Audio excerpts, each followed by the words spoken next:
कार्य को भी करने की कोशिश करता था, पहले ही निराश हो जाता था। कोई कारोबार शुरू करने से पहले ही उससे प्राप्त फल के बारे में सोचने लगता था। एक दिन, अरे नरेंद्र, रहने दे, ये पंसारी की दुकान खोल तो ली है, पहले खुद तो आटे दाल का भाव पता करना सीख ले। अगर ये दुकान न चली तो मेरे सारे लगे पैसे बर्बाद हो जाएंगे। नरेंद्र वहीं हिम्मत हार गया और कुछ दिनों बाद उसने वो काम बंद करके दूसरा काम शुरू कर दिया।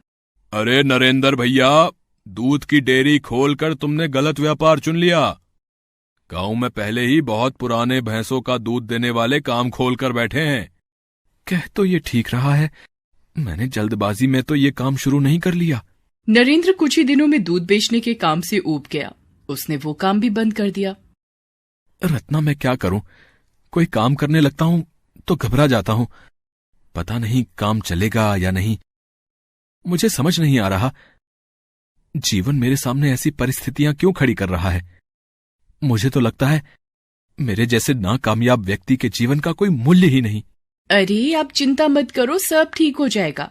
भगवान पर विश्वास रखो, वो कोई रास्ता जरूर दिखाएंगे।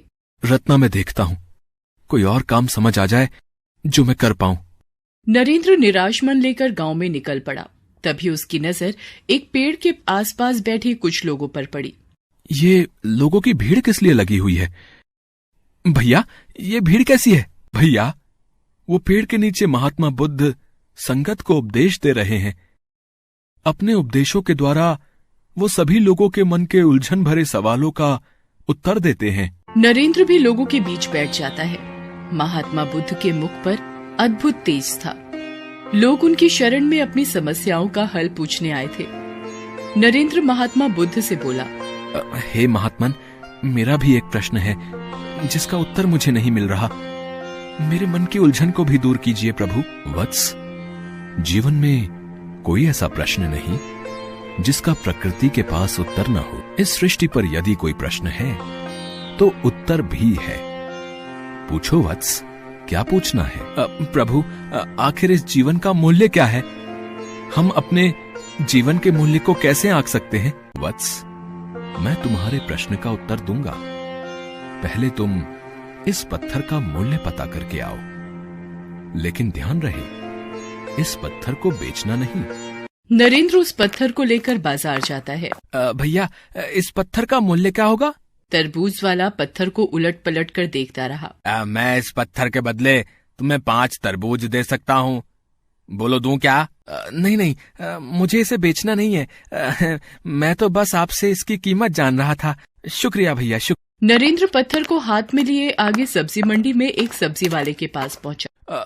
ओ सब्जी वाले भैया, क्या इस पत्थर का मूल्य बता सकते हो? इस पत्थर के बदले हैं? दिखाओ, जरा दिखाओ, देखूं कौन सा पत्थर है।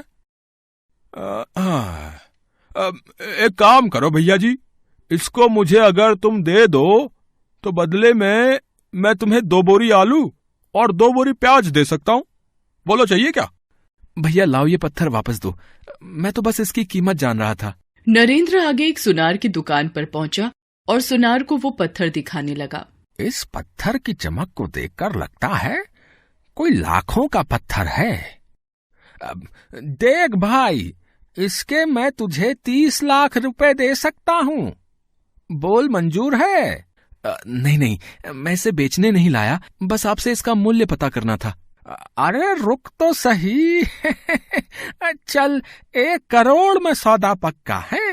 नहीं, मैं चलता हूँ, धन्यवाद। नरेंद्र आगे चलता रहा। उसे कुछ समझ नहीं आ रहा था कि पत्थर का असली मूल्य कौन बताएगा। तभी उसे एक जौहरी की दुकान दिखी। एक आखिरी बार हीरे की परख करने वाले इस जौहरी से भी पूछ लेता हूँ। महाशय, क्या कृपया करके आप इस पत्थर का सही मूल्य बता सकते हैं? मैं काफी जगह पर गया पर अभी तक शायद कोई भी इसका सही मूल्य नहीं बता पाया। जौहरी ने उस पत्थर को जैसे ही देखा वो देखते ही पहचान गया। अरे भैया, ये तुम्हें कहां से मिला? ये तो बेशकीमती रूबी है। अगर सारी कायनात और सारी दुनिया भी बेच दो तो भी इसकी कीमत नहीं लगाई जा सकती। ये तो अनमोल है। नरेंद्र वहां से सीधा महात्मा बुद्ध के पास गया और उनसे बोला, भगवान, ये बेशकीमती पत्थर तो रूबी है, पर इससे मैं जीवन के मूल्य को कैसे समझूं? वत्स, तुम्हें हर किसी ने अपनी अपनी समझ के अनुसार इस पत्थर की कीमत बताई। तरबूज वाले ने इसकी कीमत 5 तरबूज बताई। सब्जी वाले ने इसकी कीमत 2 बोरी आलू प्याज समझी और सुनार ने 1 करोड़ रुपए। जोहरी इसकी असली कीमत जानता था, उसने इसे पहचान लिया। इसी तरह जीवन का भी मूल्य है। हर व्यक्ति अपनी समझ और जानकारी के हिसाब से ही इस जीवन का मूल्य बताता है। सबसे पहले खुद को मूल्यवान समझो। तुम खुद एक हीरा हो। तुम खुद एक हीरा हो जो बेशकीमती है। यदि तुम्हारे लिए स्वयं के जीवन का कोई मूल्य नहीं, तो सामने वाले की नजरों में भी तुम्हारी कोई कीमत नहीं रहेगी। अपने आप को मूल्यवान बनाओ।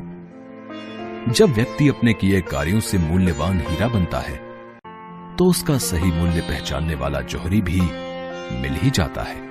महात्मा बुद्ध की ये बातें सुनकर नरेंद्र को समझ आ गया था कि ईश्वर ने जो उसे धरती पर जीवन दिया है, यदि वो उसका सही उपयोग करे तो उसके जीवन का मूल्य वो स्वयं जान जाएगा। महात्मा बुद्ध से शिक्षा लेकर नरेंद्र खुशी खुशी घर आ जाता है और रत्ना को महात्मा बुद्ध द्वारा प्राप्त ज्ञान की सारी बात बताता है। नरेंद्र को खुश देखकर रत्ना भी बहुत खुश होती है। नरेंद्र अपने व्यापार को मन लगाकर करता है और फिर उसे अपने द्वारा किए कार्य में पूर्ण सफलता